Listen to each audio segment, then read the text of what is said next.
Hi, I'm John Maxwell. When the top companies in the world are looking for trainers, speakers, and coaches, there's one name that stands above the rest, and that's Maxwell Leadership. Our certified team members have gotten proven results for companies all over the globe, and our reputation, I'm proud to say, is second to none. Some of our members have risen to the top of their profession, including the one you're going to meet today. I proudly introduce you to my friend Bob Fabian Zinka. Welcome to the Leadership and Success Podcast with your host, Coach BZ, where we help you lead with purpose and succeed with impact. If you're ready to grow into the kind of leader others want to follow, this podcast is for you. If you're determined to elevate your success and leave a lasting legacy, this podcast is for you. As my mentor, Dr. John C. Maxwell reminds us, everything rises and falls on leadership. Our goal is simple: to inspire you, challenge you, and equip you with insights that can transform the trajectory of your leadership journey. Welcome aboard to another episode of the Leadership and Success Podcast with Coach BZ.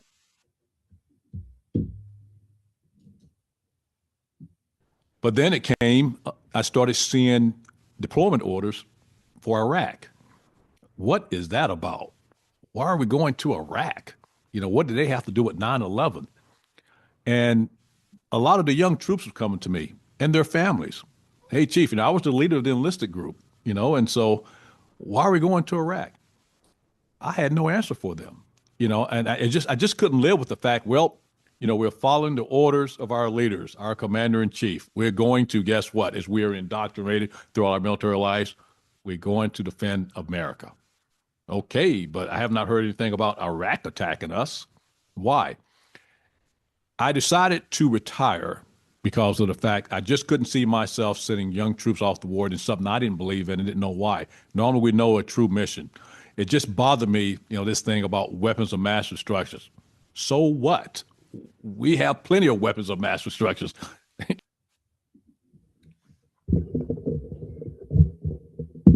All right, welcome to another episode of the Leadership and Success Podcast. We have a very, very special guest for you today. Before we get started, as is our tradition here, we're going to start with what we call moment of gratitude. This is where we take just a moment every single time that we meet, simply to be grateful. Part of the reason why I do this is because in the military, it's about 20 service members and veterans who commit suicide every single day in this country. And we believe that it's not possible to be suicidal and be grateful at the very same time. So if you would maybe close your eyes and think about one thing that you are grateful for right now.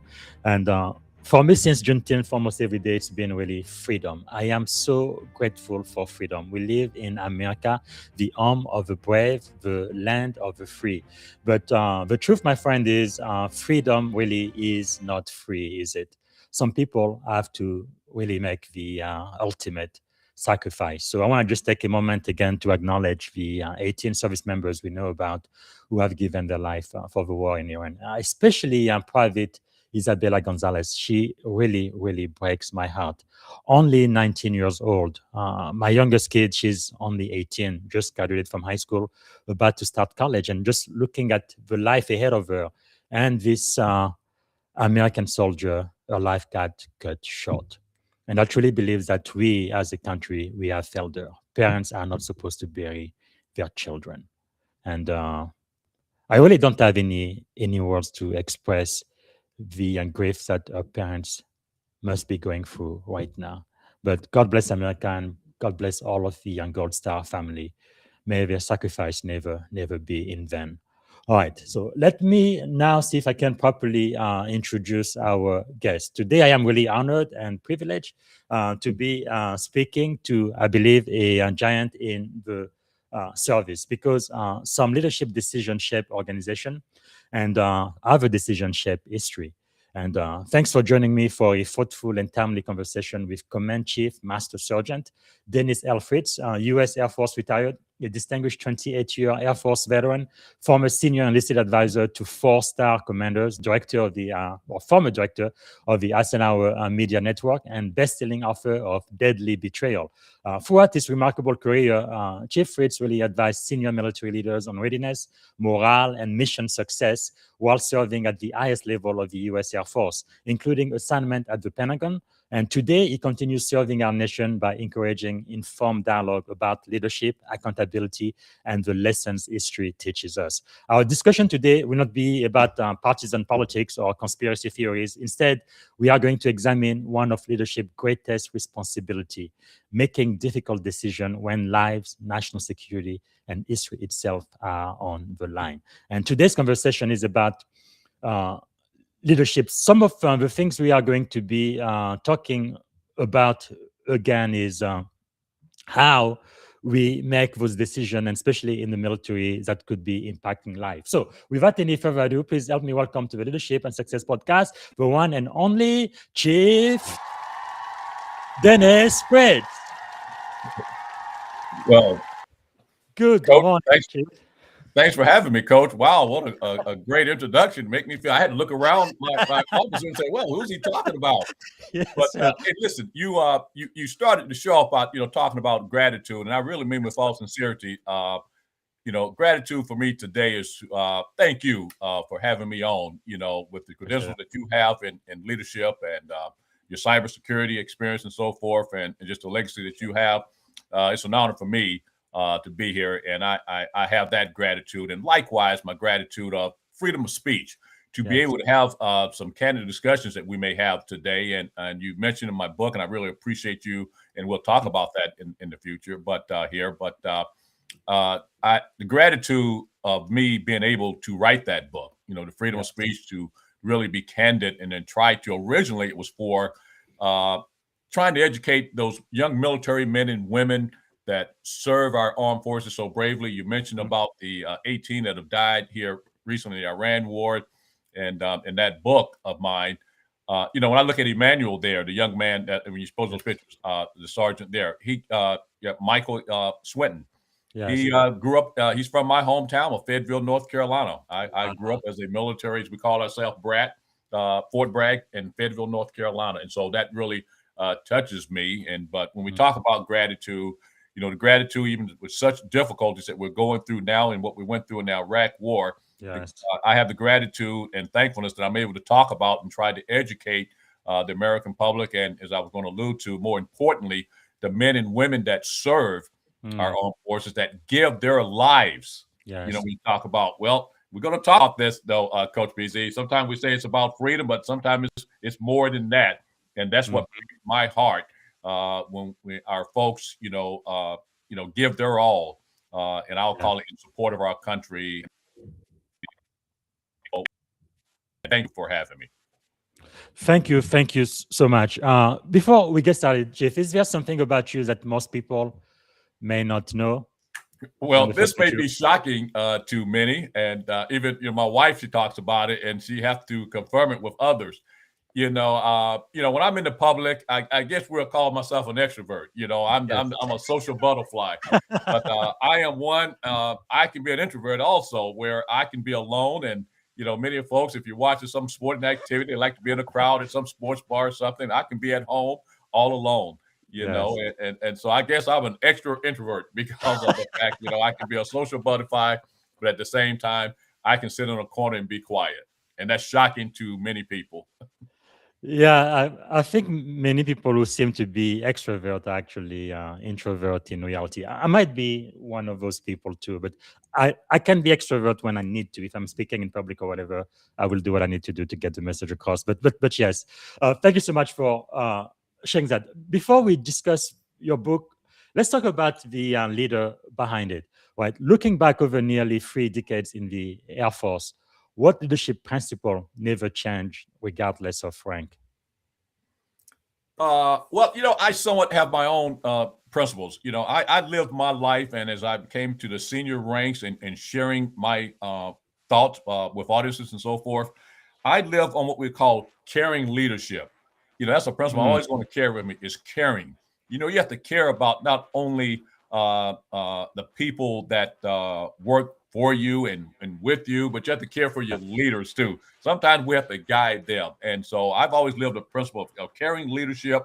And then also one probably just as important is integrity as well. I've tried to live my life with integrity and honesty, especially when you're leading people, because they depend on you. And so if I had two major principles, to be caring and integrity. Those probably are so important.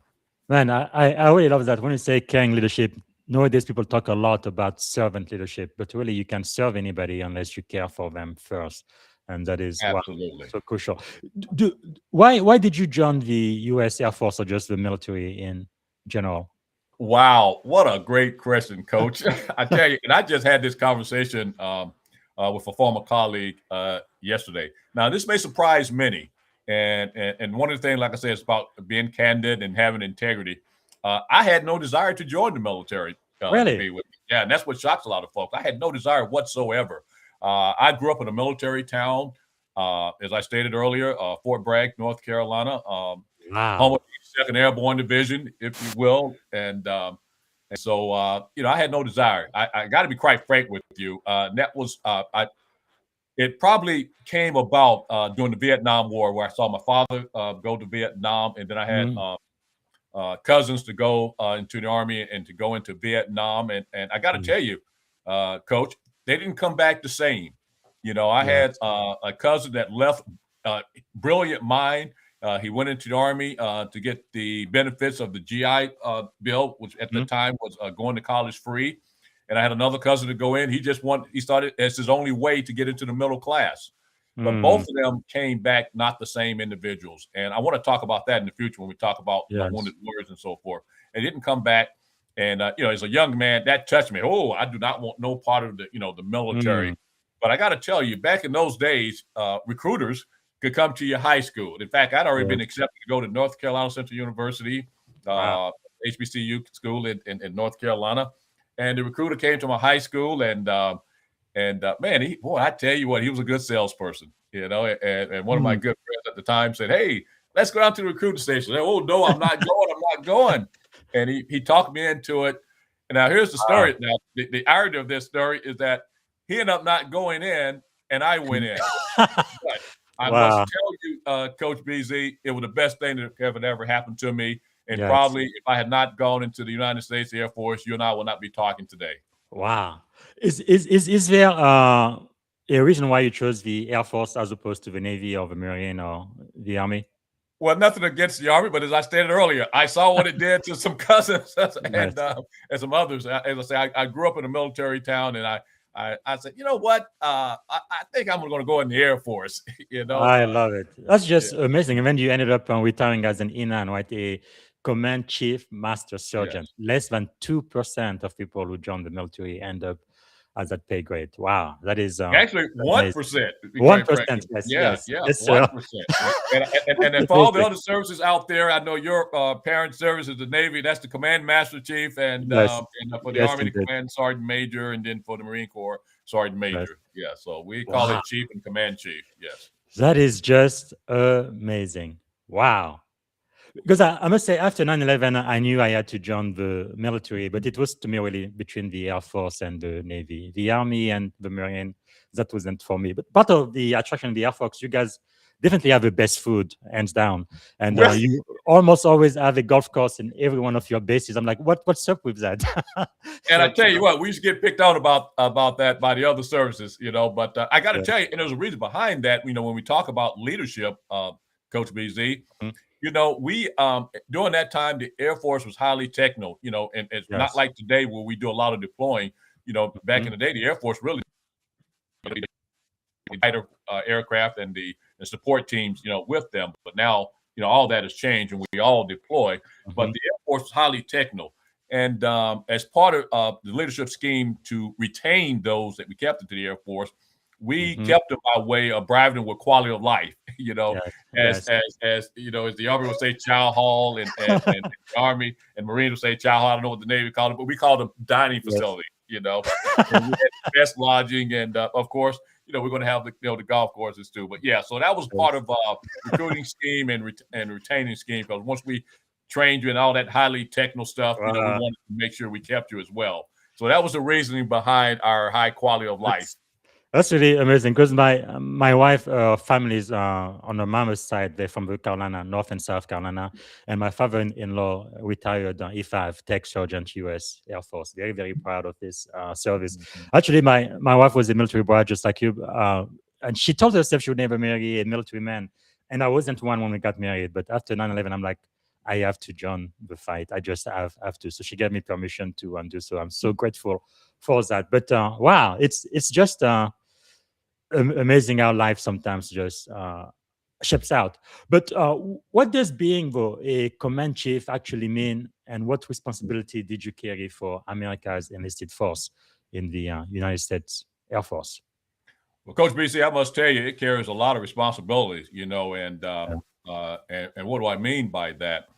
You're actually, the senior enlisted leader of an installation of a major command, if you will, for your audience who's not, affiliated or familiar with the military. A major command like the Pacific Air Forces, which I was actually the senior advisor command chief of Pacific Air Force. And what does that entail? That entails all our bases we have throughout the Pacific Indo region. Whether it be Korea, Australia, if we had folks there, Japan, and so I was responsible. I was the senior leader of all those folks, and so it carried a great weight on my shoulder. I was their spokesperson to the senior leadership, and my job was to carry their message, if you will, back to the leadership. And by the way, to provide answers to them of their concerns. And so it's a big burden, if you will. And not only that, I mean, you got to carry yourself very professionally because of the fact you also, believe it or not, you represent your commander to the civilian community as well, because we have to have great relationships with our civilian communities where our bases are. And so carries a lot of weight, a lot of responsibility. And I'm going to go back and hark back to my leadership. It takes a lot of caring leadership because the senior enlisted see you as their savior to the senior leadership to carry their message to the policymakers. That is really powerful. And how did serving as an advisor to multiple 4-star general, including the chairman of the Joint Chief of Staff, which is pretty amazing, how did that shape your understanding of leadership? Hey, I got to tell you, when you talk about history, though we won't dress accordingly because we were running from a car into the house there, you won't believe it or not, that was in Greenland. At the time, the installation we called, truly Greenland, if you will. And now that was my former boss, General Richard Myers, who went on to be the chairman of the Joint Chiefs of Staff. And as you know, Greenland has been in the news here lately. And and so when I was in Space Command, the base at the time was called Thule, Greenland. And and so Greenland was our responsibility. But I got to tell you, even the president of the United States, I mean, just being in the same room as them, I mean, what must that have been like? Well, I tell you what, it was a very learning experience, if you will. I was in the room, with the senior policy makers. Little boy from North Carolina. There you go. Listen, Coach, I got to tell you, I am one blessed and individual, if you will, to come from, like you said, a little kid from, North Carolina, to be able to travel and advise 4-star generals. As you saw, I just saw the photo you put up there. The fly on Air Force One would have never happened, if I had not, joined the military. So as I stated, as a person who's never had any desire to join the military, it's been very rewarding to me. But going back to your question about, 4-stars, one of the things I found, I'm glad you showed that picture of Myers and myself, because one of the discussions we had, we have candid discussions, if you will. Yes. And he said, Chief, I sometimes have to alert myself, hey, I'm a 4-star general, but what people must remember and recognize, I put on my pants like everybody else. And that's what I admired, about General Myers. Now, we can have some discussions later because we had plenty of disagreements, General Myers and myself. Well, that's one thing about leadership,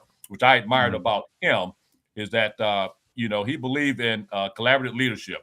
If it was a decision that was going to be made that impacted enlisted personnel, he made sure I was in the room.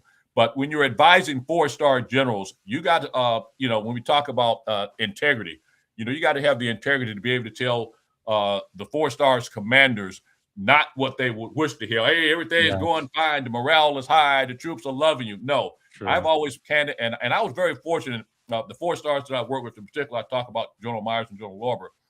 They listened to the candid feedback that I gave them that was not coming from me, but coming from the troops. And then at the same time, I did give my personal opinion.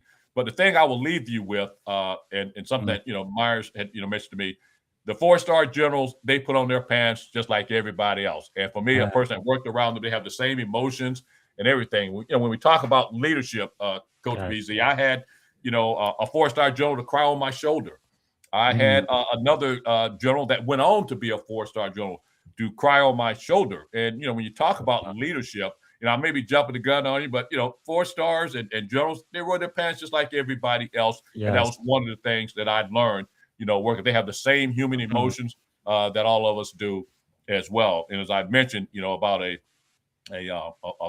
4-star general crying on my shoulder and one that went on to be a 4-star crying on my shoulder. It was all about leadership, believe it or not.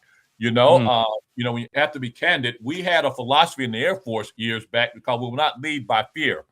And when we were out in the Pacific Air Forces, a guy I was working for at the time, General John Lorber, 4-star general in charge of Pacific Air Forces, we carried that, that torch. We will not lead by fear. We're going to motivate you and inspire you to do the job, not leading by fear. And I got to be quite frank with you. I can't stand leaders that lead by fear or I know how to give orders and all that. No, anybody can do that, but anyway, I'm going to get off on a tantrum here when we talk about leading by fear. But I remember, we had a commander at our base doing exactly that, leading by fear. It was coming to me and saying, hey, telling me and everything. And then, it was so frightening. It was so like the folks were scared to talk.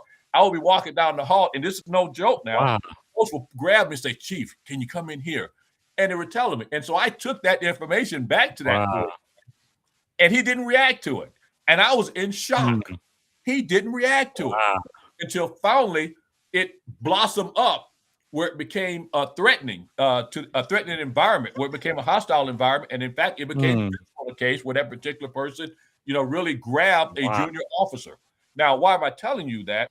Sometimes, we have to act on things, in leadership that we may not want to accept. And then that 4-star general I mentioned that cried on my shoulder, he said, Chief, the reason I didn't react is that because of the fact I personally hired that individual. I was grooming that individual, and I didn't want to react. And he said, now I'm going to have to fire him. But guess what? That general called me in his office and admitted his mistake and told me why he wasn't, acting. And so the lesson I learned from that as a leader is I went to another former boss of mine and told me, sir, general, if you ever have a complaint against me, if you ever have anything, you investigate that. He looked at me like I was crazy. And he said, Chief, are you serious? I said, yes. I said, you know why? That's how things fester up. When you have things, going on in an installation or in a command, and people say, well, how did it get so far? How did this happen? Because leadership didn't respond to that. And so I told that commander, if you ever get a complaint against me or anything, you investigate that. And it so shocked him. He went into our staff meeting and told the entire staff, I've never heard anything like that. But you have. We're not immune. Leaders are not immune from doing wrong. And I know probably you talked to me about loyalty, and we can get into that in a few minutes where I'll expand that even more. Okay. Wow. But this is really touching because everything you are saying, Chief, it's really all about humility and trust. And how do you keep humble, and also how do you build trust, especially within your team when you don't have much time and you're about to go on a deployment? How do you build that psychological safety where your people don't have to hush, but they can come and speak freely? And how do you do that? Especially when you get at the highest level possible as an enlisted man. That is just amazing. Right? I remember myself once I became a senior officer as an 05 commander in the Navy. And for just a second, I was like, wow, I just can't believe that. And sometimes you get that big head drill, just a little bit arrogant for just a second. But then you remember, my wife is the one who did it for me. You are only human. Sit down, shut up, Commander Zinga. You are Bob Zinga in this house. So, but how do you keep that sense of humility, and how are you able to build trust within the troops? What another great question, Coach BZ. That's maybe why your reputation precedes you in leadership, because what a great question. And I've lived my life with humility. I said something earlier. I wasn't kidding when you had that intro. I had to look around the room, because I'm embarrassed. If I get accolades or whatever the case may be, it really embarrasses me because, as General Myers has said, we all put on our pants together. I feel blessed. There's nothing special about me other than I truly care about people and I try to live my life, with integrity. So I was always grounded, if you will. And I told you when we first met, hey, I could probably give you stories as well. One of the things when you talk about people in humility, let me just say this. I think you mentioned earlier about servant leadership. We've heard that. But I take it a step further. When I used to go to what we call Chiefs orientation, the E9s that were being promoted to chief and give speeches and so forth and lectures and so forth, I always say, don't get too big for your britches just because you made chief. You just happen to be lucky, if you will. Yes. You may have worked hard, but you were lucky as well, because I really mean this all sincerity. I know many of EH that ran circles around me and never became chief. You follow? Less than 1%, huh? Exactly. So I was blessed and lucky. And so what I used to tell those folks, you need to serve and not be served. Wow. And what do I mean by that? Don't get too big for your britches. You just said, oh, I'm somebody now. Now everybody's going to serve me. No, your job is bigger now. When you talk about the responsibilities of being a command chief, if you will, or just alone a chief or a commander, your job is to serve and not be served. And so that's really important. Another story I'll tell you about humility and understanding. See, we as leaders at the time, I can't say now I'm retired now, but I still try to do leadership things, that come my way. But, one of the things I used to do, I used to go to different graduations for different academies, if you will, the enlisted side of the house, whether it be the non-commissioned officer academy, the senior NCO academy, sergeant major's academy. And one of the things I always did was that, you'll have your DV room for the major command chiefs and the sergeant major of the Army, chief master sergeant of the Air Force, and all the generals. I would go in and give my respect to them. Nice men. But you know what I did?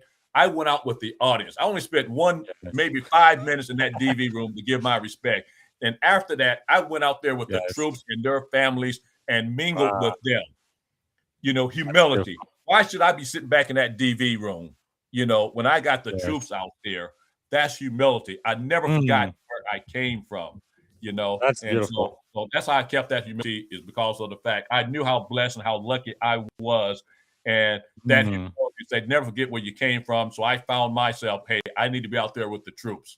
I noticed something too. Sometimes you as a leader, your peers will follow too. When they wonder, where's Fritz? Where did he go? My name started appearing in other commands. Wow, that Chief Fritz. I noticed that others started, you ready for this? Started following me. Yes. Wow, that is so beautiful. I was wondering, people started wondering, where's all the crowd in the DV lounge? Another true story.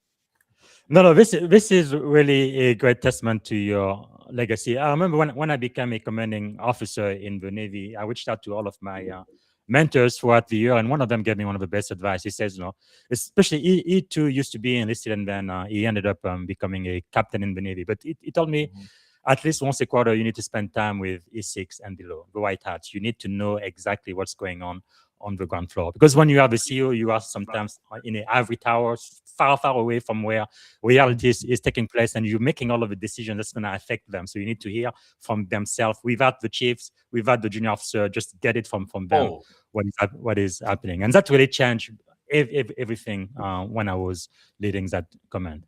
Yes, well, listen, you're going to get mad at me, Coach, because of the fact I can just tell you so many real world experiences. Let me show you something about yourself, though. Being prior enlisted, and one of the things, as a major command senior enlisted, as I say, like your major command, whether it be UCOM in the Army or joint service there, but European Command, Pacific Air Forces, if you will. I would go to all the orientations of all our commanders that were going out in the field and to talk about enlisted issues for them. Yes. And one of the things, when I found out somebody was prior enlisted, I just told them flat out, I expected them to be the better officer, the better commander. Why? Yes.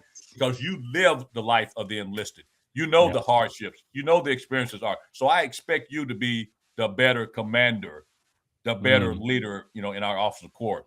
Now, another story I want to tell you, when you talk about the time that you spent, and look, you're gonna probably get mad. Like I said, I hope we get to all your questions and everything. Right questions and so forth. But I will tell you, I remember my first assignment as a senior leader. I was out in Yokota Air Base, Japan, Mhm. And I've been there.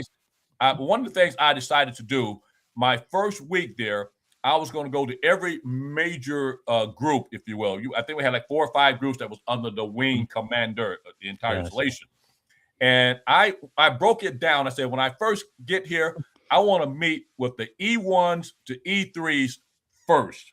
Wow. Then from there, I want to meet with the E4s, E5s and E6s. I'm sorry, E1 to E4, E5 to E6, and then the senior NCOs, and then the E9s. And somebody questioned me.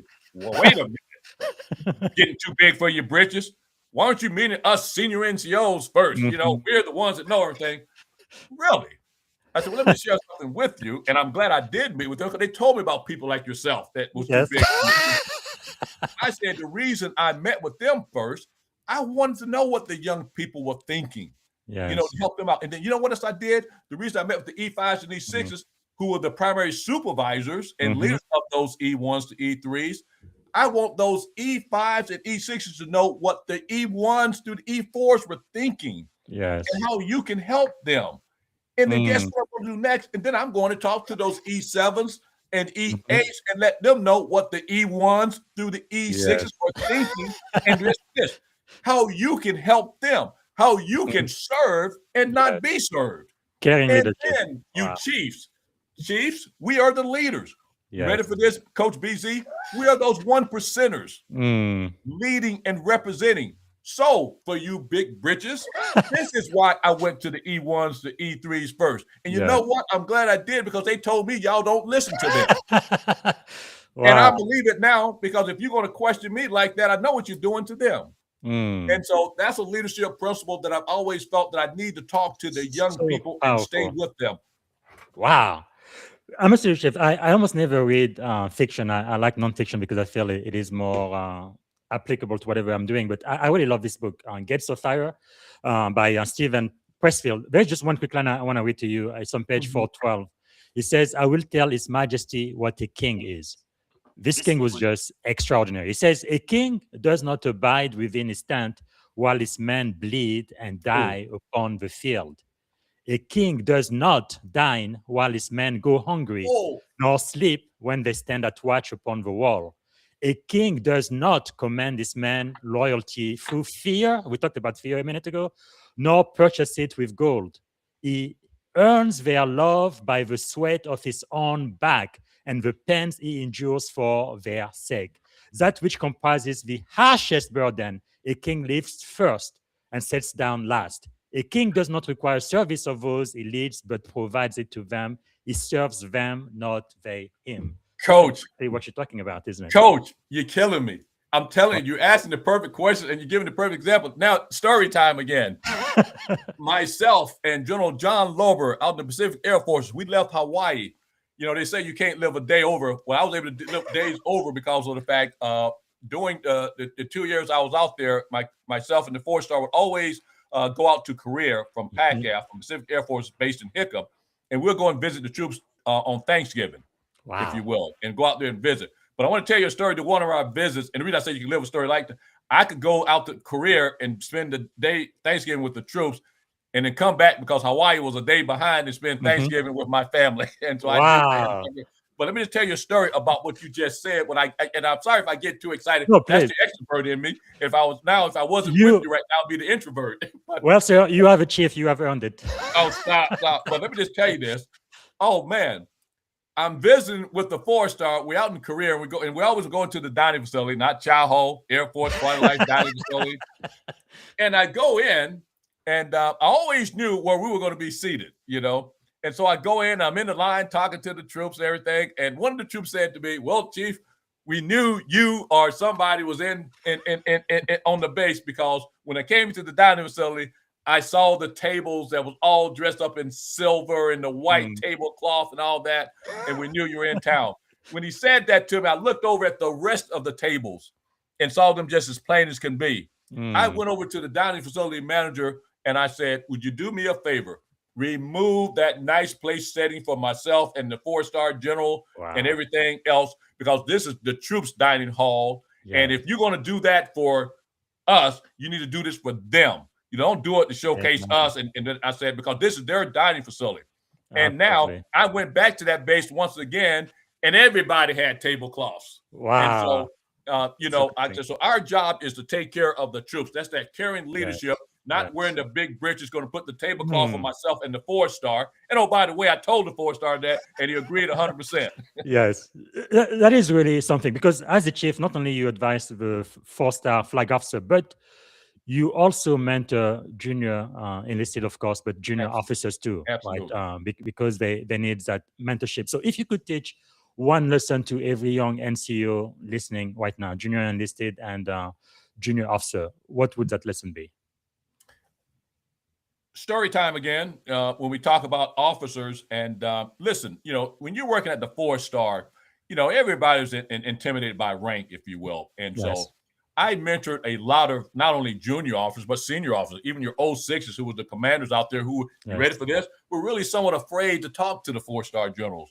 And so I made myself open to them, and they talked to me. Hey, Chief, can you really help me out with this and that? Yes. And I always used to tell when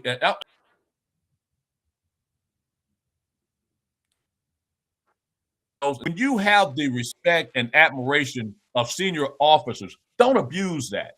Mm. One of the privileges I had, it was not because of me, of my rank or anything, but because of my duties.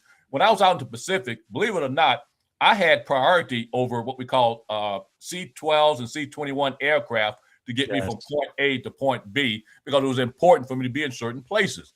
So really in that particular situation, for aircraft, I outranked, some senior officers, if you will, because of the position I was in. But I never abused that privilege, and we had individuals who used to abuse that privilege. If I had a senior officer that was trying to get to point A to point B, and I had room, they were getting on that plane. Yes. Because I wanted them to be out there with the troops too, and you had some people that abuse it. And guess what? To you senior NCOs who may be listening to this one day, those junior officers, those senior officers are going to go on one day to be commanders and generals and admirals. And they're going to remember how you treated them. Or if you had some rank of authority and you got too big for your britches and you abused them because you had the ear of the 4-star or the general officer, they're going to remember that. So when you're a leader, that's why I say it's a lot of responsibility. You're setting the example not only for the enlisted, but for the officers as well. And so I used to spend many a time, as I did with the enlisted, the officers as well. And you don't know the impact you have, Coach BZ. There's an individual that I helped out, and I used to go visit the bases before the 4-stars and say, hey, hint, hint, here's what the boss is going to be looking at. You ready? And, you just think you're doing your job. I'm leading. I'm trying to help them be successful. This particular colonel went on to be a 4-star later on, the chief of staff of our services. And at that time, when we ran across each other again, I was running the Wounded Warrior program for the Air Force at Walter Reed here in Washington, D.C., and he came to visit the Wounded Warriors. And when he saw me, he came and hugged me, and he told the chief master of the Air Force at the time and all his staff, if it wasn't for this guy, I wouldn't be here right now, because he saved don't want to curse my mind. Yes. Because he informed me I need to get this taken care of before this 4-star. He never got us about that. And so what I will tell NCOs, you're leading enlisted, but you're mentoring and leading officers as well. Yes. So we all got to remember, we all in this together, and I wanted everybody to be successful. So my legacy is, not only humility and caring leadership, but caring for all. Yes, absolutely. And for the junior officer listening right now, I'm telling you, you better listen to your chiefs, right? E7 through E9, you better listen to them. Because I feel like... But one correction I always tell folks now, don't listen to all. Make sure you find a credible, the one with integrity and all that good stuff too. Because there's some bad E9, bad commanders, bad NCOs. Always say, make sure now that you look at them and say, hey, that is a great chief there. Or that's a great senior NCO there. So, I always say, it's not everybody is created equally. I guess that is possible. But in my entire 21 plus career now in the Navy, maybe only once have I seen a chief I felt like didn't deserve to be. For the most part, they are just excellent. Looks like you guys have just a process, the school, they go through the way you select them. That's just amazing. In most cases, you're exactly right. Yeah. Absolutely. Because they really truly care about their people, especially the junior enlisted, which is really who it should be all about, in my opinion. But before we talk about your best-selling book, Deadly Betrayal, there is a question we have received from a member of our live audience, and I would like for you to please answer. They say, how should military leaders handle situation where trust in the chain of command is low? Wow. And this is where, when I talk about carrying leadership, and I'll look at it again, how should military leaders handle situations when the chain of command is low, the morale and the trusting is low? Listen, Coach BZ, and I always encourage people to have this. Man, I can tell you, it can be tiring, but I absolutely, and I got the witnesses to prove it and the medals to prove it, and so forth. I truly had an open door policy. Mhm. I really mean it. And my door was so open that E1s and E2s had no problem of coming up to my office. Okay. And in order to have trust in the chain of command, you must have an open door policy. And here's a key word: you must be approachable. Yes. You must be approachable. And so for those who are experienced that may be, just below the chain of command, you got to have the integrity and courage. You hear that about the leadership, and courage to be able to go to that chain of command and say, listen, whether it be a first sergeant of a unit or a junior officer or whatever, and say, Yes. the troops, they're having problems in trusting our leadership. What are we going to do about it? That's when you have some type of commander's call or some type of leadership call. Yes. If you truly care about the troops, and you're not wearing those big britches, you only care about yourself, and you're leading by fear. So what leads troops to lose trust in leadership is that there's no communication. Yes. There's no so-called open door policy. Now, I will tell you, like one of the things I will tell you, and I'm sure as a leader, you'll probably talk about and ask about is, what was, maybe one of the mistakes I made as a leader, if you will, and that could be, you have to be careful when you have an open door policy too, because it can create friction. Some of the subordinate commands will come to me and say, Chief, why is everybody coming to you? I'm their commander, I'm their senior NCO, whatever the case may be. Well, you ready for this, BZ? Maybe they don't have trust in the chain of command. Yes. And so you have to build that trust. And those that know there's no trust in the chain of command, you must have the courage and willingness to go to that chain of command and say, listen, here's the problems that we're having. And there's a lack of trust, because there's no communication. We haven't seen you. I got my first job as a senior enlisted advisor command chief because of the fact the commander, he was hearing from the troops, they never saw their senior enlisted leader, And I got to tell you, and so when I always remember what he told me. Another thing I'll tell you about leadership too, and trusting the chain of command. I got some good advice from a guy who had been a command chief for years. I was in Washington, D.C., leaving the Pentagon, and he was at what we called at the time Bowling Air Force Base, was the home of Air Force District for Washington. And I went to him and said, what advice can you give me in going out there? And he said, you know what he told me? And I've never remembered that. And that was one of my big successes. He said, we all have name tags that you can see, Sergeant Johnson, Sergeant Williams. But the best thing that you can do is learn them, learn their first name, as a senior leader. We call by rank, Sergeant, but learn their first and say, don't you know them? I made it my business to do that, Coach BZ. Now, I don't know how I did it. There were 3,000 up to 4,000 and this person on that base when I got there. And somehow, I'm not going to tell a lie, integrity, and say I knew all their names. But they sure enough thought I knew all their names. Yes. And I don't know how I did it because the majority of them I knew. Wow. Hey, John. Hey, Bill. And I tell you, that was my reputation. And that build, I went to that base was so-called the lowest morale in the command in the entire Pacific. And when that 4-star came to visit, he came and said, hey, I thought this was the lowest command because those troops were coming to me. Hey, Chief, how you doing? Hey, John, how you doing? And the 4-star looked over and was wondering what was going on, and that, quite frankly, that's how I got promoted and got the job at Pacific Air Forces, because I guess he wanted me to carry that same inspiration, throughout the country. I was a junior guy when I was told, hey, you're going to compete for that job. I was on leave in the United States of America, and I got a call to say, hey, we're nominating you, to be the Pacific Air Forces, and I was a young guy, yeah. That's powerful. But, and so in order to build trust in the chain of command, you got to have open communication, open doors, and be willing to listen and talk to the troops, and have thick skin, because they're not going to like everything that's going on. Yes. Yeah, it just reminded me of something my mom taught me, right? Treating everybody with respect and dignity, no matter what they do, Absolutely. or social status. You just never know. So let's talk about the burden of leadership. Why did this book have to be written? Deadly Betrayal. What inspired you to write the book? Wow, what a great question. And I got to be honest with self too, and that integrity. When you talked about 9/11 in your past, what motivated you to join? Yes. Well, when we had 9/11, at the time, I happened to be on Andrews Air Force Base. And, when you talk about leadership, it gave me, when I said my blessings and honor, I'm sorry for Yes. the unfortunate circumstances, but I was in the Washington, D.C. area, so it helped me to lead our base and our enlisted men and women and officers, home of Air Force One, through 9/11. You had the Pentagon to be hit, where I had many friends that were stationed there at the time. I lost a former coworker, in the 9/11 hit.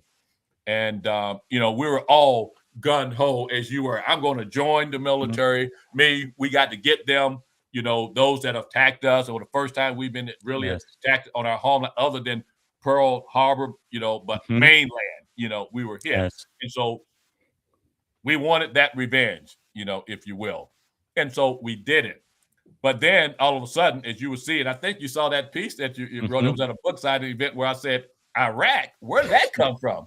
And I had plenty of friends in the Pentagon. I had 3 assignments at the Pentagon previously.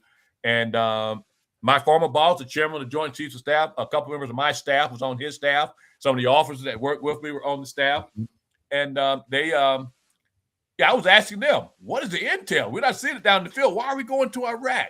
The troops were coming to me. I'm in a deployment line. We talk responsibilities, of senior enlisted. When we start first we deployed to Afghanistan, and then we started getting ready for Iraq. I'm in the deployment lines, sending the troops off, we love you. And they're asking me, Chief, why are we going to Iraq? Or why are we going to this stand or this stand? There were so many something stands, I'd never heard of before. And I had an answer for them, Coach BZ. And so, as an officer, as senior officer, which we should see more of now, if they don't believe in the policy or whatever, we don't we can't discuss, you either resign or you retire. There was a politics echo with the truth. I had no answer for them, and I was feeling sick to my stomach. So I retired not knowing if I'll ever know, was it truly a lie or why we were going to Afghanistan. Iraq. Now, Coach BZ, I believe in divine intervention. I believe in a God, never knowing that would I ever know, because of all the contacts I had made throughout my career, working at the most senior levels and everything. I was out there when I resigned without a job for a while, and said, okay, it's time to look for a job. And there were people that believed in me, said, hey, we can't have you looking for no job. We got a job for you. So unbelievably, I got pulled back into the Pentagon. Wow. But the divine intervention, BZ, is that I got pulled into a special task force for the number 3 guy in the Pentagon. And I was part of what we call a declassification team, because of the controversy of the Iraq and Afghanistan wars. At the time, they were saying, we must declassify as many documents as we can to get it out to the public. But what I come to find out, that number 3 guy in the Pentagon, as you heard him say, cherry picking intel, they were cherry picking what they were going to declassify so they could tell more lies to the American public in an unclassified level.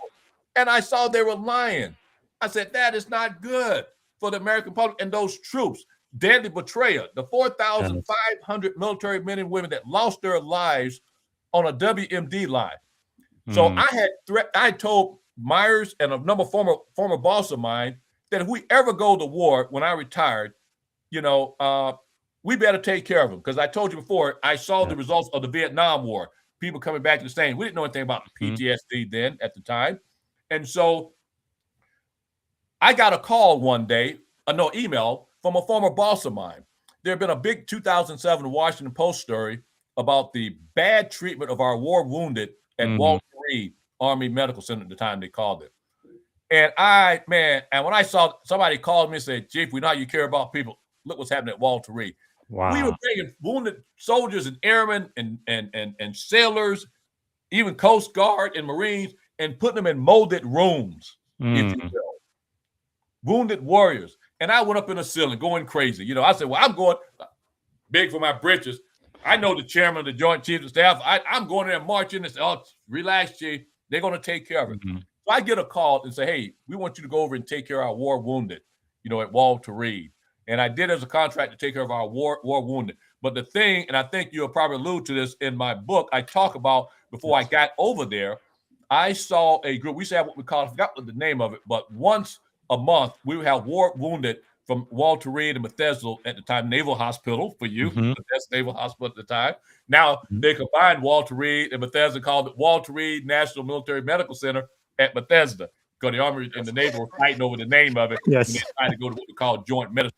But anyway, with that said, I would see once a month we would bring the war wounded from Bethesda and Walter Reed over to the Pentagon to meet the senior leadership, and man, it broke my heart. I saw, people with burnt faces from IEDs. A young man that was 19, speaking of a 19-year-old that we just lost as well in the Iran war area, that had lost both legs. And here I thought, I'm in a room full of history of how these wars started declassified, and these troops don't know why. Yes. They were wounded. They don't know why their comrades were killed. It broke my heart that we sent them on a mission on a lie. And I said, man, I may get in trouble. Some people may get mad at me, but I'm in a room full of history that know the truth of why we went to war. And I must let our troops know by way of writing a book, as this lying number 3 guy in the Pentagon was writing a book to justify the war based on lies. I'm going to do it for the troops. So when I first got into this crusade, it was for the troops. And you'll notice in the book, I did it for a reason, being a former enlisted guy. We could use my attention span. I didn't write a 300-page book.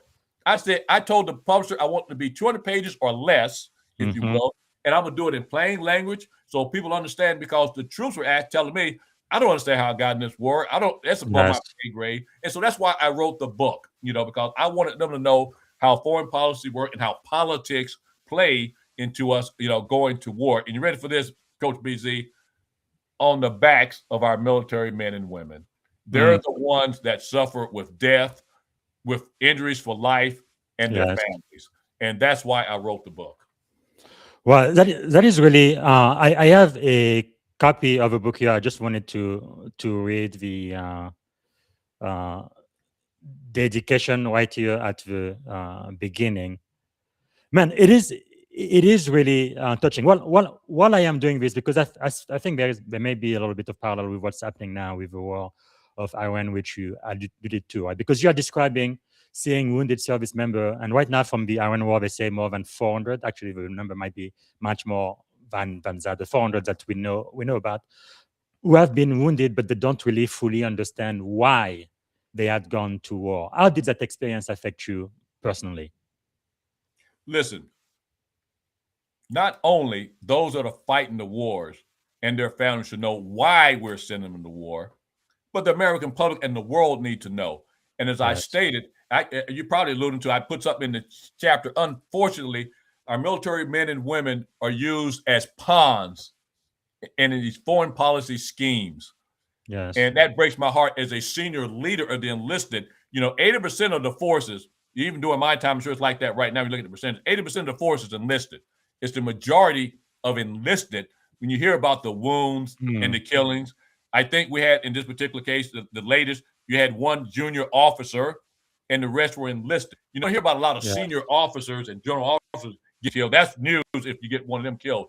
So it's a majority of our junior folks that are getting killed. And shame on me if I don't speak out and share the information, educate people and their families of how we get into these wars. And you were alluding to something.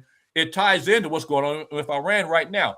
We really don't know the reasons why they keep saying it's about, nuclear weapons, where Iran does not have nuclear weapons. Okay. We had to learn the hard way that Saddam did not have weapons of mass destruction. And so the thing that drives me, Coach BZ, is that we're using our military men and women as pawns. They are human beings. See how you would touch when you talked about the young 19-year-old that was killed. Well, think about this, responsibility we have to families. That is somebody's daughter. Yes. That is somebody's sister. And my own daughter is only 18 years old. Think about that. It's crazy. Yeah. And when I look at my life and this crusade I'm on, I look at as a leader, the thing that drove me also when I talked about the young people when I was a senior leader in the military and I went and talked to the E1s and E4s first, somebody's son or daughter, mother or father in some cases, sister or brother, or husband or wife, I owe that to them. We owe that as senior leaders, junior leaders, to take care of the men and women. And so now my crusade is to be outspoken to our members of Congress, if you will. I want to tell you another story, and I know, like I told you, I said you'll probably regret having me on because we'll probably go past time. When you talk about courage and so forth, you know, when I was at Walter Reed, I was in charge for the Air Force, all the wounded warriors. I went on to be the contract program manager for the entire DoD program. Wow. I possibly could not have made it that far because I could have been fired down at the Air Force level. When a member of Congress used to come over to Walter Reed to visit a wounded warrior, they used to come out and say, before they left, and say, thank you for their service. When they would walk out that room, Coach BZ, I would tell them, Congressman such and such or Congresswoman such and such, do not thank them for their service. Maybe you can thank me for my service, but you thank them for their sacrifice. Because that young man or woman will never walk again. That young man or woman will never get that armor back again. Or if they had died and they're consoling the wife or the parents, they would never have their son or daughter back again. You know, so that's why I feel so strongly about this. And I got to tell you, I never got fired. You know, some member of Congress could have had those big bridges and went back into the Air Force leadership and say, hey, this guy, you know, is challenging me. And what I would tell them, I will say, if we ever get ready to go to war again, you better make sure you think about what you just saw here. You better make sure you know the facts. Now, why do I tell you this? In that book, Deadly Betrayal, I warned, can it happen again? The first thing I say in that book, can it happen in Iran? Remember, I said I wrote this book 10 years ago, got it published in 2024. Look where we are now.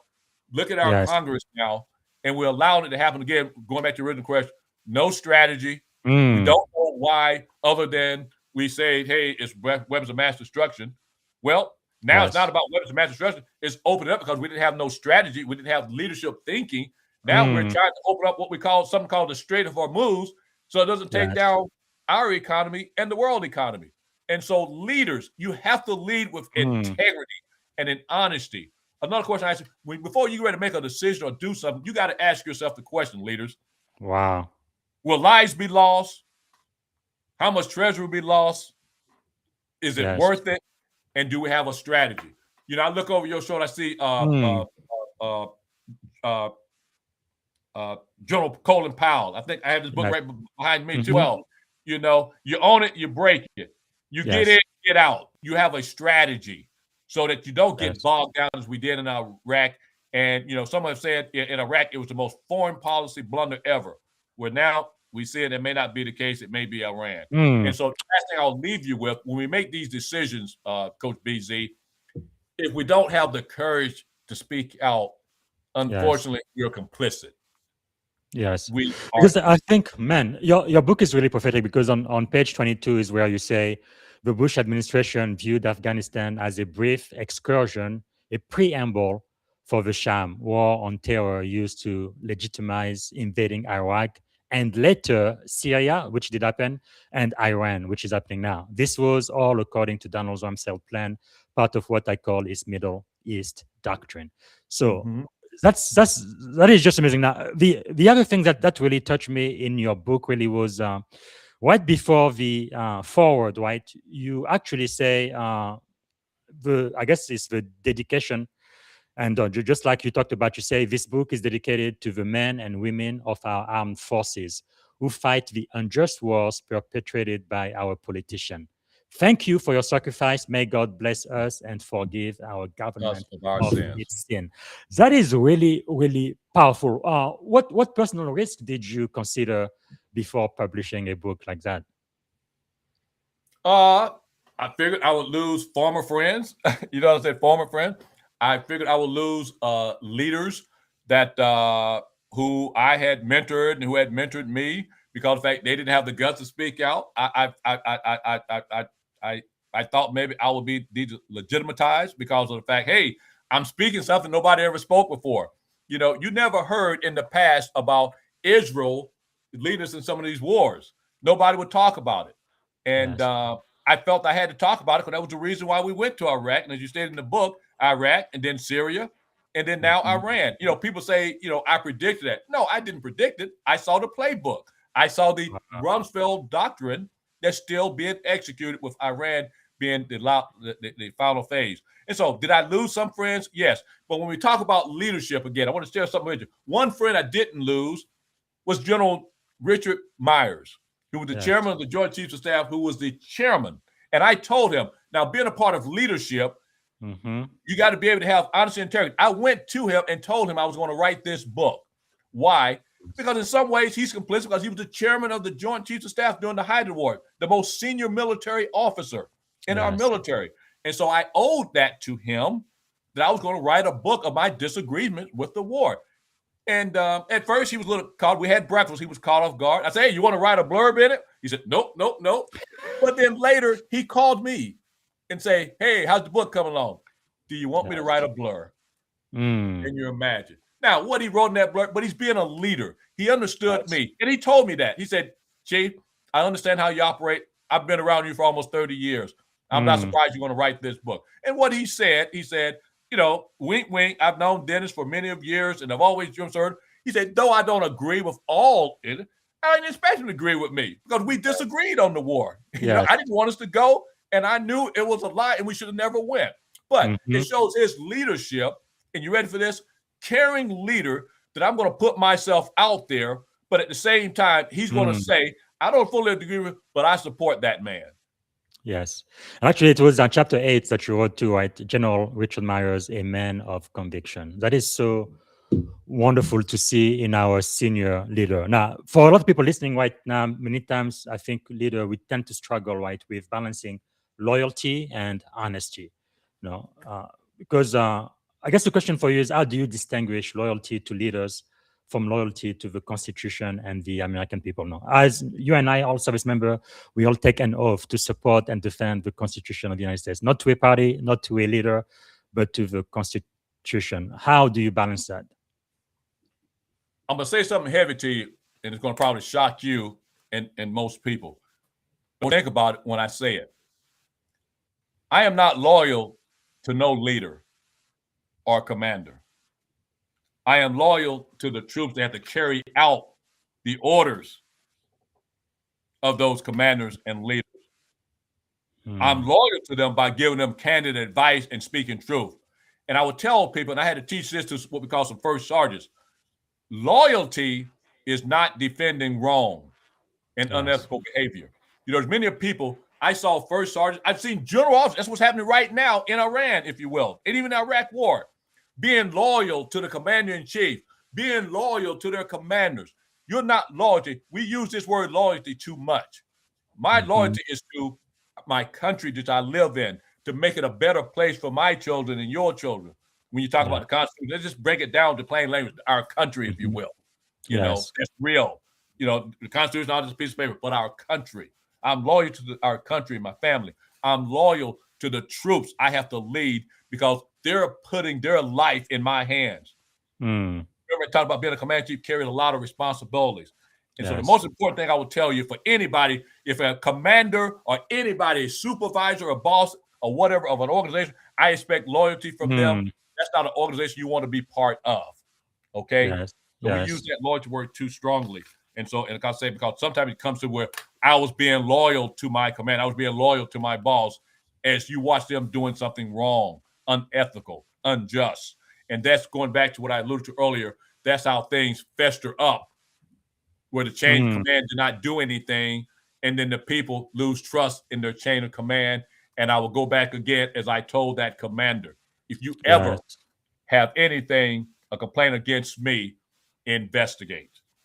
I don't want you to have loyalty to me. The commander that I said cried on my shoulder about the commander he had out in the field, he was being loyal to him. He was defending wrong. You follow what I'm saying?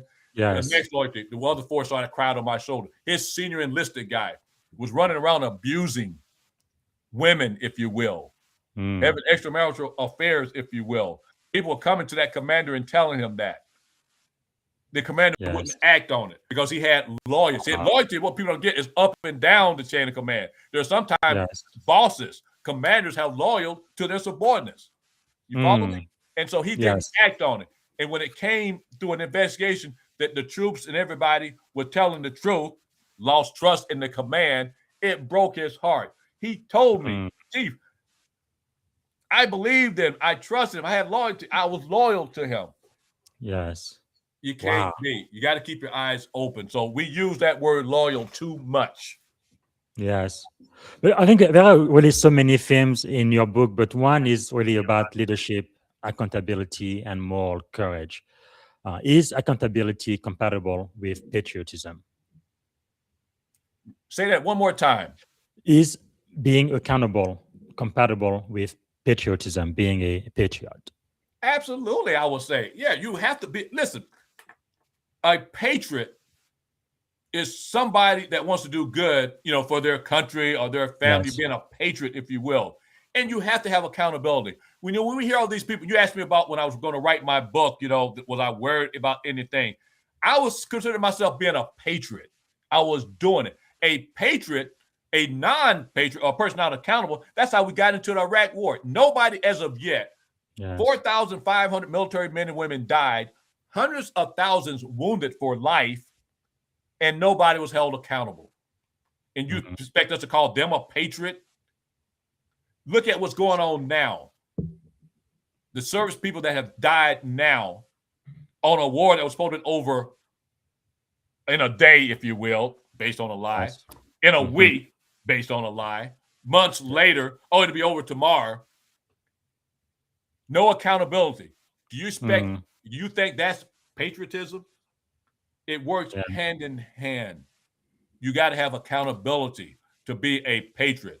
Accountability. I'm willing to accept because I know I'm standing on integrity when I'm speaking out. So I'm willing to accept anything that comes my way, going back to the original question that you asked. Because I'm speaking on integrity. I'm speaking on, you ready for this? Patriotism. And I'm speaking on loyalty to the troops who fight these wars, being used as pawns in foreign policy blunders. Yeah, and again, the book is Deadly Betrayal. I think everybody needs to read that book. It's definitely going to challenge your thinking. I know we are out of time, but if I can ask just two more questions. This is please. So thank you, sir. So important, especially based on what we are going through right now. I guess another question I would have for you, Chief, is looking at today's strategic environment, what enduring leadership lesson from the Iraq War remain relevant regardless of political administration, especially in light of what's happening in Iran right now? Leadership lesson from our war in Iraq. It goes back to something we talked about earlier: integrity, being ethical, being moral. When you look at the lessons learned, unfortunately and sadly, we didn't learn from the Iraq War. Yes. I have this saying I use now, Coach BZ. Some of you have heard it before. Fool us once, shame on them. President Bush said that. Going into Iraq. Fool us twice, shame on us. Yes. History is repeating itself. And in that book, Deadly Betrayal, I alluded to earlier, I asked the question, can it happen again? And unfortunately, it's happening again. And sadly, there will be no accountability again. And we will continue to lose men and women fighting those wars, unjust wars, and used as pawns, them and their families. And how sad and how shameful. And as you mentioned in the book, forgive us for our sins for allowing it to happen. Wow. Because another important question, and it mirrors what one of the live audience is thinking. Colin says, I have seen situations where leaders inherit rules, processes, or systems that include practices or templates designed to produce unethical or harmful outcome. When those practices could negatively affect other people's well-being, what is the most effective way for a leader to refuse participation while minimizing potential professional consequences. I think this question is very similar to the one I was going to ask you next. And I know we need to end this podcast soon, but one of the question I had for you was about the junior officer who might be on active duty right now, right? And how should they balance executing the mission and kind of ethical leadership and moral courage? How do you see that? Coach BZ, you talked about courage, and I got to tell you, I mean, being a leader and doing the right thing, it takes a lot of courage. I mean, listen, let me tell you something. It took a lot of courage for me to retire. Okay, for the reason I was retired, it took a lot. But in some ways, I felt, am I leaving the troops behind?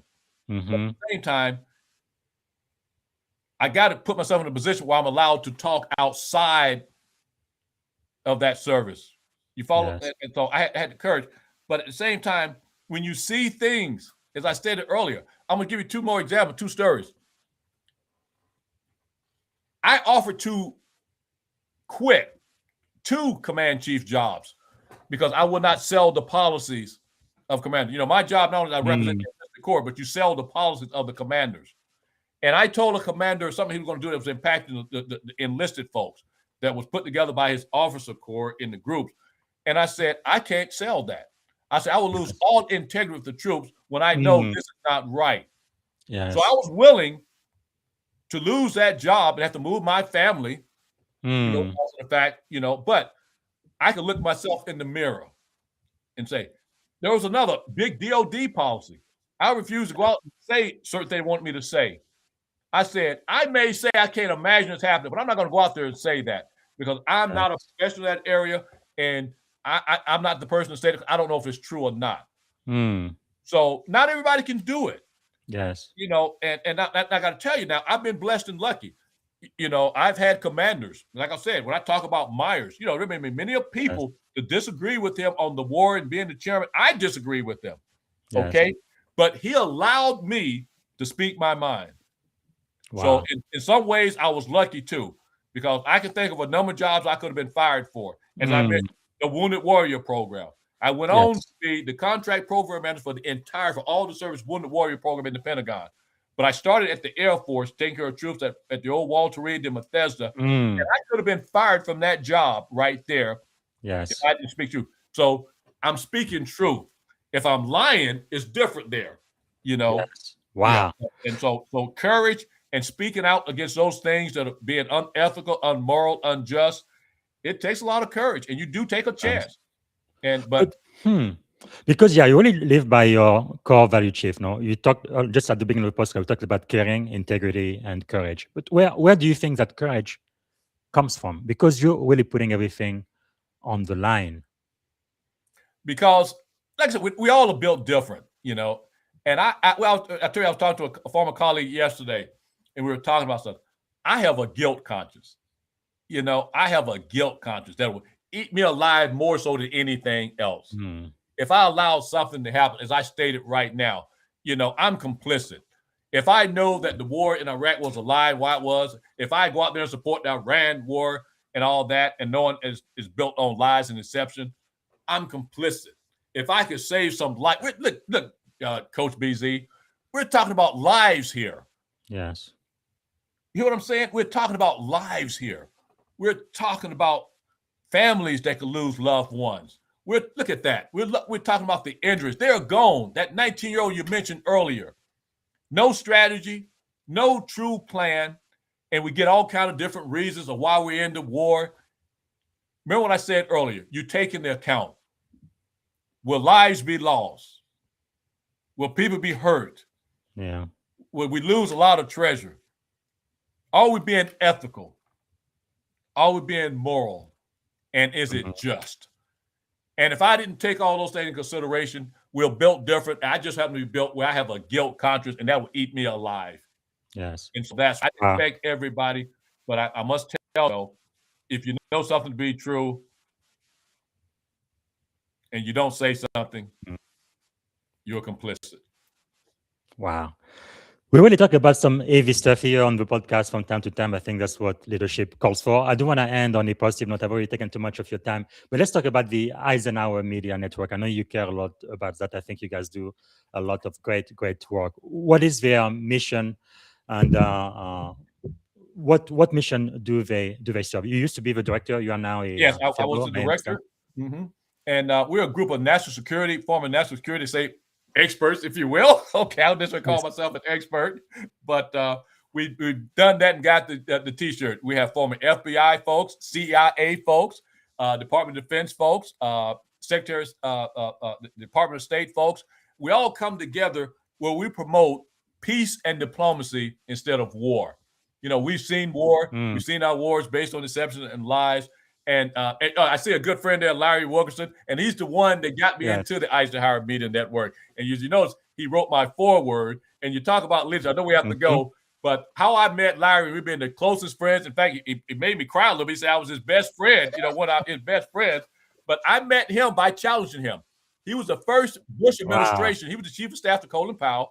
He was the first Bush administration to come out and say, hey, we blew this. This war was based on lies. I reached out to him, not knowing he was at William & Mary University and George Washington University. I reached out to him and emailed and introduced who I was. And I said, I appreciate you coming out and telling the truth, but I want to invite you over to Walter Reed to see the result of that war. And I introduced him to the most severely wounded folks you ever, a guy that lost both legs and an arm. And we became friends. I told him he had a platform at the time. And he told me, Dennis, you're a platform. And Larry Wilkerson is the one that helped me get my platform to be able to do everything I can to educate the American public about the blunders of our foreign policy. And so that's what the network does. We've come together as former national security folks to talk about, peace and diplomacy instead of war. Yes. And actually, Colonel Larry Wilkerson also retired, I think, from the U.S. Army. Which is pretty impressive. Now, there is someone, let me see if I can get their name. They say Dennis Fritz is one of the most honest and best leader I have ever had the honor to work with. That's Martin Del Rio. Oh, my gosh. I know, what a great leader. Yeah. All right. We do need to end the show. I've already taken too much of your time. Thank you so much for being with us. Now, if I can just take a couple more minutes just to end really quickly, I wanted to ask you to answer this question really quickly, right? Like a lightning round. What is one of the most influential leader you've ever served with? Well, believe it or not, I've mentioned his name a couple of times because he put on his bridges like all of us, and that was, General Myers, because of the fact he believed in collaborative leadership. I had my issues with him on certain things, but collaborative leadership, and he's part of the reason I'm here today. I don't think he has written a memoir yet. As he that's when I say he's a soldier. He won't write anything controversial. He did write one, but it was more diplomatic, if you will. Okay, so I need to find that book and read it. And what is the best leadership book you've ever read? Well, I don't know if I would call it a leadership book, but if I remember, it was Stephen Covey's the 7 Great Habits or something like that of people. And highly successful people, and that's what helped me out in my leadership skills. And it was something, I hit me early on. I love it. Go ahead. I know you got the quick rounds. Now, as you recommended this book, War is a Racket. Why should we read that one? I tell you what, BZ, you're so good. Thanks for saying that. War is a Racket. It talks about, and when I use on the backs of our military men and women, that book, and he talked about that in 1939. Unfortunately, all the wars that we've been in have been about imperialism and resources. Unfortunately, taking the resources of others. And General Spendley Butler, a 2-star general at the time, wrote and said all the wars that he led was about taking resources from other countries and imperialism, and unfortunately, our capitalist society. So everybody should read that book, especially in the military. War is a Racket. It's not about, unfortunately, the defense of our country and all that. It's about war is a Racket, resources. Yeah, I know we do have a great defense industrial complex here. We make a lot of money when we go to war. that might be a motivation too. But what is one of the biggest lessons you've ever learned in life, in leadership, just in general? It was a lesson that I learned, from a former boss of mine. I was good at, because of the fact my open door policy of people coming and talk to me. And I had this other saying I want to leave you with. You may give me an opportunity to say the 3 sayings I have, but I'll mention one right now. I had people that would come to me all the time with issues and problems. And my lesson learned was I always take those issues and problems to the commander with no solutions. So if you got a problem and some issues, you taking it to your bosses, the leadership, have solutions to help them solve those problems. And that was a lesson learned from me. I thought I was somebody. I'm bringing all these issues. I'm bringing all these problems to the commander, but with no solutions. So always have a solution. Absolutely. When I was a commanding officer, I always loved the people who came to me with at least 2 or 3 courses of action and allowing me to make a decision. But yes, so powerful. So as we end, I want to end on, I believe, 3 core values that really define you. One of them is caring. Can you define caring for us? Well, I call it caring leadership. And that is meaning, and you ready for this? We talk about loyal, being too strong, or whatever, but that's being loyal to your subordinates, caring about them, both on the job and off the job, caring about their families. More importantly, Coach BZ, wanting them to be successful before me. My rewards and my promotions were based on people caring for me because I care for them. 2 quick stories. I know you got to go, but 2 quick stories. When I got ready to retire, when I made that decision to retire, and I told Myers why I was doing it, because I said I didn't support this war, and I felt bad. Remember about courage, how we reacted. His aide came to me during my retirement ceremony, which Myers, even though he knew why, he still presided over my retirement ceremony. Now, with that said, his aide came to me and said, "Chief, don't worry. The general understands. He knows you. You're doing it out of integrity." Now, when you talk about caring, that's caring. You've actually mentioned the last 2 I was going to mention. One is integrity, one is courage. So just go ahead and define those anymore. When we talk about caring, one quick story. When I got ready to retire in nearby, a young E5 came to me and said, "Chief, do you want me to do a letter of recommendation for you?" I started laughing. I said, "Huh?" He said, "Chief, no, I'm serious." He said, "Chief, you don't understand. Everybody always asks for the bosses and commanders and all that for a letter of recommendation." He said, "I want to do one for you. There's others because of the fact you are our leader." What better recommendation hearing from people that serve? Man, that brought tears to my eyes, BZ. Still does.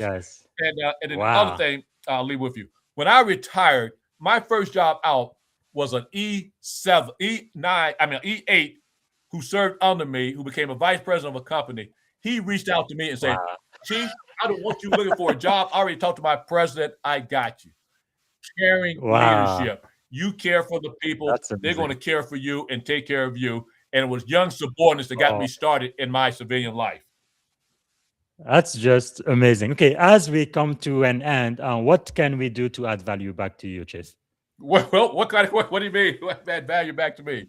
How can the audience add value back to you? I believe they should follow you on LinkedIn and purchase a copy of your book. The best thing you can do for me, because I'm doing it as a service, is that get that book. Okay, you can get it from Aura Books. That's OR Publishing, OR, directly from them, or you can go, like a lot of people go, to Amazon. It will help educate you on where we are today, how we got there from the Iraq War to where we are now, and then go to the Eisenhower Media Network, where you can see a lot of my writings and a lot of others like me, former senior military leaders and also former officials in the CIA, and learn. And then most importantly, BZ, I do this to share information, and please share the information that I give you to others. As I used to tell folks, I used to get so frustrated about people that know certain things. You don't know what you don't know. And I had to remember that. And so that's why I do this, to share my knowledge and information in the hopes that you will share it with others. Well, thank you. Thanks so much. We are coming to the end of the show. Is there a question I should have asked you, Chief? I didn't get a chance to ask. Anything else you wanted to share? No, I tell you covered it all. I tell you what, I see why your legacy precedes you, your reputation precedes you, because you asked some good questions. My apology to you and your audience is that I kept you over. No. I am really, really grateful that you did. And the last thing I'm going to ask you is, if you had one and only one day to live, what would you have liked your final contribution to be? What do you hope your legacy to be? Whether it be my kids, and I don't have any grandkids yet, but any other grandkids and any people that know when I leave this world, is that I was truly a caring leader, that I cared about mankind. And the most important thing I wish and I hope for, I don't live my life big britches, humility, because I feel so blessed and lucky. I'm no better than anybody else. I've just been blessed. I said, believe in divine intervention. I was put in certain positions. Never would I would imagine, flying on Air Force One or living in a book of history of the Iraq War, two of the most controversial wars, Afghanistan War, Iraq War, and now I never divine intervention. And so humility. There's nothing that I did. I was just put in certain places, in certain positions. And then I had the courage, if you will, if I give myself any credit, to share my knowledge and to try to motivate others to do well. Thank you so much for sharing that with us, Chief. If you could give advice to a 17-year-old version of yourself, I guess right before you joined the Air Force, what would you say to that little teenager, Dennis Fritz, at 17-year-old, knowing what you know now and this extraordinary career you've had in the U.S. Air Force, the most powerful Air Force in the world? You don't know where life will lead you, so just follow the divine interventions that happen in your life and do the best that you can. Wow. So powerful. Okay, so as we end, last question, something that you are feeling optimistic about these days. I tell colleagues and I tell friends, and I talk about our foreign policy, and us truly, the United States of America, truly being a positive leader of the world. Yes. This is the most optimistic I've ever been in my life, where people's eyes are being opened, that we have a lot of work to do to truly make America the most humane and caring country, on earth. And more people's eyes are being opened that, hey, we got a lot of work to do. We may not be who we portray ourselves to be. And that's a good thing, because of the fact, some people like to say the forefathers, but the original writer of the Constitution and everything, we're still maturing, if you will. And this is the most optimistic time I've ever been. Yeah, because this is America 250, right? We are 250 years old. So I've spent a lot of time thinking about our history, our forefathers from the independence, the Constitution, and on now. And it's true that we really had a lot of idealism, right? Our aspiring values are excellent, never been done on earth before. All men are created equal. Nobody could have thought about that, especially during that time. It really revolutionized history. But the reality is, while they said that, they still had about a fifth of our population enslaved. So there was a big dissonance between what they believe or what they aspired to. We were imperfect. We're still imperfect. Yes. We're growing. And like I said, it's most optimistic. And I tell you, some of you started about earlier about freedoms. Freedom of speech for me to come on to you and speak my mind. Yes, that is so powerful. And that's what President Abraham Lincoln talked about at the Gettysburg Address, right? The unfinished work. And it's closing that gap and working towards that more perfect union. And yeah, you are right. I am so energized and positive that this generation is going to help us do it. So as we end, then, very last question for you. I know you have to go. Just one word or one thought about your time on this podcast today. How would you describe it? Oh, my goodness. It's been an honor and a pleasure. I really mean it. Thank you so much for, like I said, the humility in me. I was surprised that you reached out to me, and asked me to be on the show. I really was. And anytime I get some type of invite, I'm surprised. So I am so glad I came on. I thank you for having me. Yeah, you talk about me energizing you. You truly energized me. You brought out, as I said, that extrovert in me. I got really excited. You asked some great questions, and so what a great interviewer and moderator you are. And I thank you for having me on. Good job. Well, ladies and gentlemen, that was Chief Master Sergeant, U.S. Air Force retired Dennis Fritz. Thank you so much for your time, sir, and for giving us even an extra 30 minutes. I've never interviewed somebody this long, but thank you so much for your time, sir. We are so grateful. Thank you. Thank you. All right, so I want everybody to go ahead and get a copy of the book. Ourbook.com, I think, is the site, or Amazon, but really everywhere books are available. Deadly Betrayal, The Truth About Why the United States Invaded Iraq. And this is a book, I believe, that's also prophetic because it talked about Syria and even Iran, and that was, 10 years ago. And also follow the chief on LinkedIn. That's linkedin.com then it's Fritz, and also Eisenhower Media Network.org. All right. And for those who are following my Black History Year, I had a couple of posts today. There was one that kind of touched me. It was a woman. She didn't make much money. I think she was a washer, Black woman in Mississippi, of all places. But when she retired, she gave $150,000 to HBCU for the education of people she didn't even know. That's just amazing to me. Somebody who's pretty much making pennies all of her life, but able to save that much money. And instead of using it at her retirement, she just gave it away. And that's really the spirit of America, just the generosity, right? Planting seeds that's going to grow tree. We are not going to profit from their sheds. The next generation will.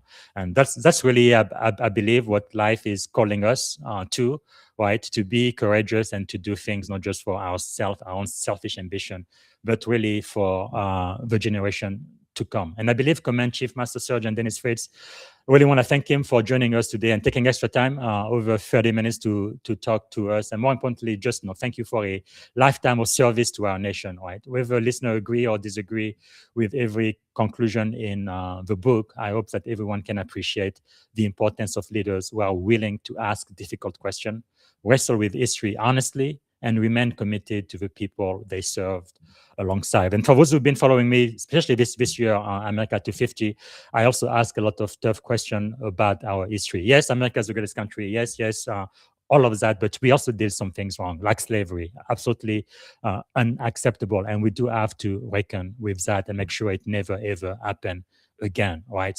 But one lesson that stood out to me throughout our conversation today with the chief is that leadership really is never simply about authority, right? It's about stewardship of trust, stewardship of truth, stewardship of lives entrusted to our care. Those responsibilities, they don't end when we retire from the military. I've been in the Navy for 21 years now. I believe my days are numbered. I will be retiring sometimes this year or early next year, but even when I retire, right? When we leave our corner office, we still need to leave our institution, I believe, in a better way than we found them. So in many ways, I think they become even more important because our experience can help prepare the next generation to lead with greater wisdom and greater humility. The chief told you one of his greatest joy was to have people working for him who at times even outrank him and even do better and greater things than he did. And I think that's really what leadership and stewardship is all about. I have mentees myself right now. One of them was just selected to become a commander. So now he's exactly the same rank as I am. And that is beautiful to see. And maybe he's going to end up being a captain or even an admiral. And that is what we should see. The next generation should do so much better than we did because I do stand on the shoulder of giants, right? There was a time in this country where a Black man could not be a naval officer, absolutely forbidden by law. And because of the Golden 13, you can see their book right up there on my shelf next to Michelle Obama and General Powell. Because of them, I am a senior officer in the U.S. Navy today. So I owe a lot to those who came before me. I stand on their shoulder. And I hope when I am gone, I would have impacted my service and our nation for future people to do even better than I did. So I'm going to end it there. Thank you so much for watching the show today, but I am really, really, really grateful to the chief and for exhibiting integrity, for exhibiting courage, great courage, and also caring leadership. To everybody watching or listening from around the world, thank you for investing your time in becoming a better leader. I think there is nothing more important than leadership in the 21st century, especially that we are living now in the age of artificial intelligence. There is nothing more real than leadership, in my opinion. So until next time, keep learning, keep serving, keep leading with courage, with humility, and with integrity. I'm Coach Busy, and as always, mission first, but people always. God bless you. God bless our service member and their families, and may God continue to bless the United States of America. Bye for now, and thank you.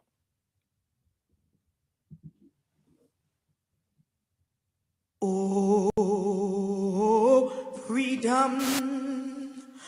Oh.